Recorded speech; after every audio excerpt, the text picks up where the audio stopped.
G'day everybody and welcome to my Aussie gardening kitchen. If it's your first time here, my name's Darren, but please call me Daz. And yeah, you can see that I'm sitting here beside this pink flowering tree at the moment. The reason I'm doing that is this is actually my O. Henry peach, which is beautifully flowering at the moment and hopefully going to provide me with lots of fruit. It did last season, so I'm hoping it does again this season. But anyway, the reason I'm here for this video is I've got another one. As you can see here, right here, I've got this one in a pot. So my plan is to get it into the ground here today. And I'm going to put it behind this one here and espalier it. Now, espaliering is where I'm going to put it into the ground. I then train the side branches to grow sideways like this, say left and right, and then I'll take away any growth to the front and any growth to the back, and then hopefully I'll have a flat growing peach tree rather than a round one like this, which is going everywhere. This one will be going left to right of screen and flat. And espalier, if you're not familiar with it, is a method people do for growing, say, apples, peaches, pears, fruit trees up against a fence or a wall or a wire structure. So yeah, this one here, I thought I'd give it a go, and I'm not experienced at it, but I've got a couple of other ones I'm trying. I've got a mandarin down the back and I've got a plum as well, just further down over my shoulder, which I'm trying. The plum doesn't look too bad, but yeah, I thought I'd give it a go with this one. It also saves space. It's a great space saving thing to do with espalier. So hopefully I can get this one in the ground and show you. And then for you people out there that are new to gardening and fruit trees, you're probably going to be shocked as to what I'm actually going to do to this guy once it's in the ground. So stick around, check it out, and yeah, you'll see what I do. Cheers. Okay, so what I've done so far is I've dug a hole here. Now it's about twice the diameter of the pot and about 1.5 times deeper than the pot. The reason for that is I just want to give room for the roots to grow as the tree starts reaching out and trying to establish itself in the ground here. And then I've filled that up with a mix here. This here is an organic compost as well as soil from the yard. And I make my own compost here. I really enjoy doing it. It takes a bit of time, but it's so worthwhile because I do a lot of planting.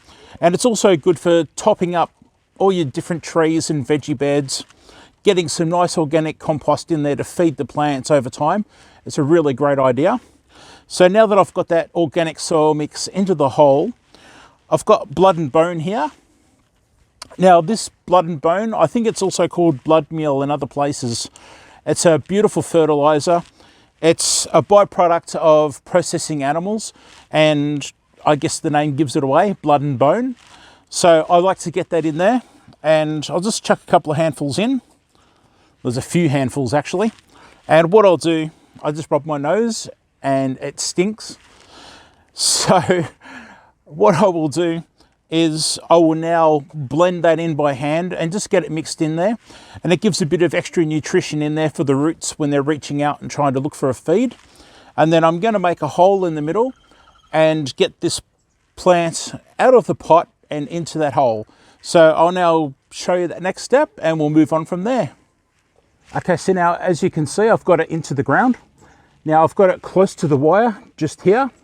And then what's going to happen is I'll eventually attach this branch here to the wire here.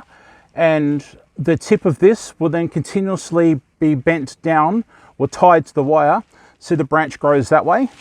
You can see some old pieces of sock here, which I've used as ties in the past.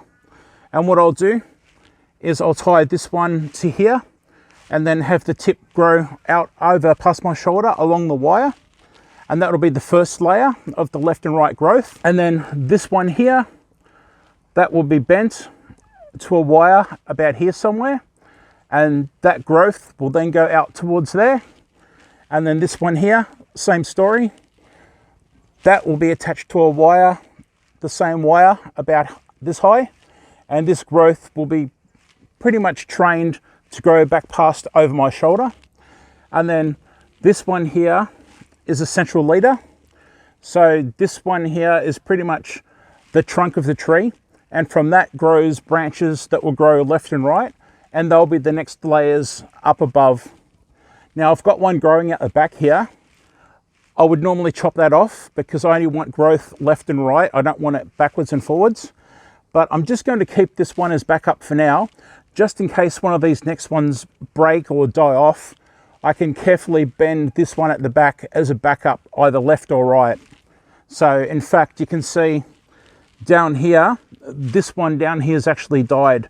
So this one at the front that I would have cut off is going to be the one closest to me, growing this way instead. So that's why when I first had this, I didn't go cutting off branches to start with, because I really need to make sure I've got enough branches to go either left or right of the tree. I've got the base of the tree pretty much level with where I want the ground level. Then if you look here, just down here, you can see that's where the tree was grafted onto its rootstock. So what they do is, in the nurseries, they will get the species of tree that you're after, say the O. Henry peach, and they'll graft that onto a rootstock. And that's a strong, reliable rootstock that grows into the ground and gives the tree a really good base. So now what I need to do is always make sure that that grafting part there is way above the ground, and it is. So it's looking fine. So the plan now is to backfill, and I'm going to make a berm around the outside here, and that'll be my watering zone. Okay, so what I've done now is I've made a ring around the base of the tree as a water catchment. So when I water, or when it rains, the water will stay inside this area of the tree. And then I've just backfilled here from stuff off the bottom of the orchard. Now this is dirt, it's mainly also wood chips and bits of bark and various bits of organic matter that I've let break down over the last 3 years in the orchard. And if I was to walk around and scratch, I've got about an 1 to 2 inch layer deep of this just darker organic stuff. So I've just backfilled this into the inside of the ring. What I will do is I will mulch this, because we're in spring now and obviously heading into summer eventually. And to keep the water retention, I need to mulch this. Now I've got these 2 chickens over behind me. They live in here during the night. I lock them in, and they're great for looking after pests and weeds and grass. And then I just free range them in the yard during the day. But they're going to get into this and scratch into this straight away. So I'm just going to get some chicken wire and put it over the top, and that'll allow them to walk on top of it and have a peck at things, but they can't get in and dig it all up and stir it around, which I can guarantee you they will within minutes of me walking away from here. Okay, so now for the part that's going to make some people cringe. Now that I've got this beautiful tree into the ground, it looks great and everything, and I know what my plan is for which way it's going to grow, but I need it to grow. So as much as these flowers look beautiful and they will probably grow fruit, I don't want the tree putting energy into growing fruit right now. Unfortunately, the flowers have to go because I want the tree to put all its energy into growing. So, yep, the flowers are going. So I'm just going to go around and snip them all off. Just going around and getting rid of all the flowers.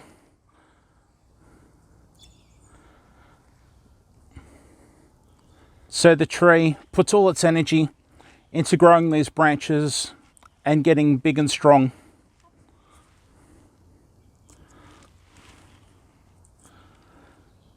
I'm just being careful to remove the flowers and the buds, and not cutting into the branches and losing the branches. So when you have a fruit tree, whether it be a peach, orange, pear, apple, lemon, if you can bring yourself to do it, it really is best to take the flowers off in the first year at least, just to let the tree have its chance to grow and put that energy into the tree itself rather than the fruit. It is tempting to want to have fruit because that's why we're growing them. It really is best for the tree in the first year, even the second year, to take the flowers off, or if they've formed fruit already, remove that fruit and let the energy grow the tree itself, not the fruit.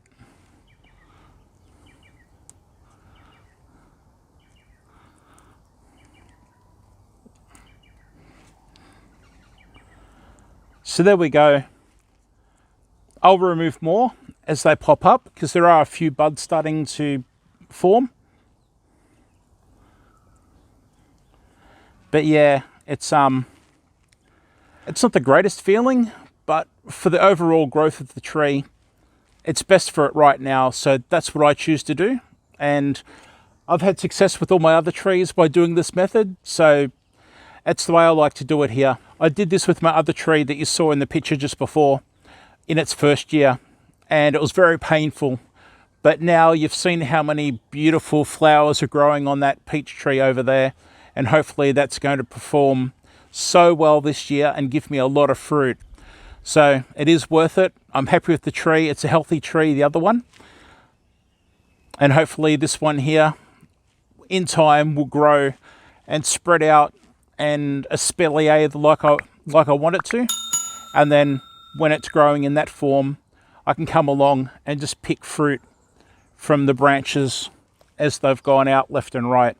Okay, so all I've got to do now is pick up all these spent flowers, get rid of them, mulch it down and give it a good watering, give it a good soaking in, and that's it, it's done. And then hopefully it's on its way to being a nice healthy tree and giving me some beautiful fruit. Thank you so much for being here, and if you wouldn't mind considering giving a thumbs up just down below with that like button, it just tells YouTube that people appreciate a good video, and hopefully you did find it to be a good video. If you wouldn't mind considering subscribing by hitting the subscribe button down below, that red button, ticking the bell beside it to get notifications of when I do new videos and when I go live, and you can live chat with me on YouTube. And also pop your comments down below. I always read my comments and I do reply to them. So by all means, any questions, pop them down below and I'll answer them as soon as I can. Thanks very much, and I'll see you next time. Bye.